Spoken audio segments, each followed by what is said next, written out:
You're thinking about diving into the freelance world Yeah, and figuring out which freelancing website is the best fit for you.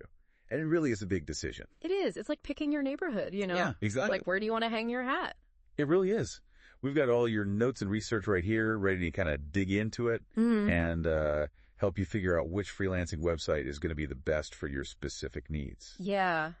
Choosing the right platform can really make or break your freelance career, especially with how much the freelance economy is growing these days. Yeah, it is. It really is. I'm already feeling a little overwhelmed just looking at all this. Like, where do we even start? Well, the first thing to consider is, what are your goals? What kind of work do you want to do? Do you want to just do like some quick gigs, build a portfolio, or are you looking for like long-term contracts, really high quality clients, that sort of thing? Yeah, for It's sure. going to really determine which platform is going to work best for you. Right. And actually, I know from your notes that you're a graphic designer. Yeah. So let's kind of start there. What are some platforms that are known for being great for showcasing visual work? I mean, that's obviously a big thing for you. Absolutely. Yeah, I mean, if you're talking about showcasing your work, Dribbble and Behance, those are like the gold standard for portfolios. Okay. Oh. They're really for impressing other designers and potential clients with like the quality of your work. I see. So less about like finding work and more about just showing off what you can do. Yeah, exactly. Got it. But don't rule out the bigger platforms like Upwork and Fiverr. Right. They have tons of different types of work. Okay, so how do Upwork and Fiverr work? Yeah. 'Cause those seem to be the two big names that always come up. Yeah, they are. And for good reason. They're kind of like the giants, but they both have like a different approach. Okay.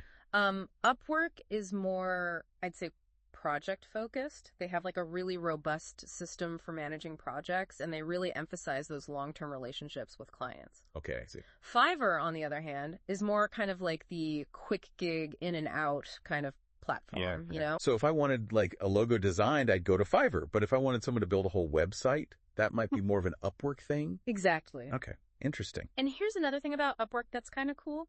Okay. They have this feature called Project Catalog. Okay. You can offer like prepackaged services with set prices. Oh, interesting. So you don't have to go through the whole, proposal rigmarole for every single project. Yeah, that seems like it could be a real time saver. It is a time saver. You're absolutely right. Now, what about getting scammed? Hmm. I mean, you hear horror stories sometimes about people not getting paid or clients disappearing. Oh, yeah, for sure. How do these platforms handle that? Well, the good news is both Upwork and Fiverr have escrow systems. Okay. So the client puts the money into escrow up front, and then it gets released to you once you complete the work. Oh, that's good. So it protects both sides. Okay, that's reassuring. Yeah, Seems like there's a lot more to think about than just finding the platform with the most gigs. absolutely. It's really about like the overall experience and finding a place that, aligns with your values. Okay. What about the community aspect? Yeah. Do some platforms have like forums or groups where you can connect with other freelancers? Yeah, for sure. Guru, for instance, has a really strong community vibe. Okay. They have dedicated forums and resources just for freelancers. Right. Whereas other platforms are really just about connecting you with the clients, and that's kind of it. I see. So if I'm someone who really thrives on that interaction with other freelancers, Guru might be a better fit. Exactly. Okay, I see. Yeah. And actually, I remember you mentioned in your notes that you're a bit of an introvert. Yeah. So maybe a platform with like a super active community might not be ideal for you. Yeah, for me, I actually kind of like to just put my head down and do the work. I feel that. There's a platform called TopTal. Have you heard of that one? I have. It's like invitation only. Okay. They really vet their freelancers, and they focus on like high quality clients and projects. Yeah. Got it. Yeah. So if you're someone who's really experienced and you're looking for those like top tier clients, God believe it. TopTal might be a good option. Yeah, it's a little more exclusive, but it also means you're working with, the best of the best. Yeah, that makes sense. Yeah. Wow. This is all really helpful.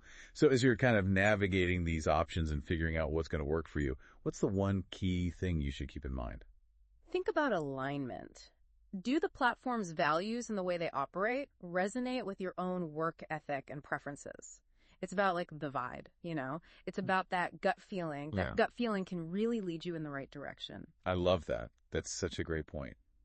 I'm feeling a lot more confident about tackling the freelance world now. Thanks for walking me through all this. Of course, happy to help. Now, after listening to all of that, think about this. How do the values and culture of a freelancing platform actually align with your own work ethic and preferences? Really think about that as you explore your options. Yeah, that's an important one. It really is. Good luck out there in the freelance world. Thanks, you too. All right, that's it. You're thinking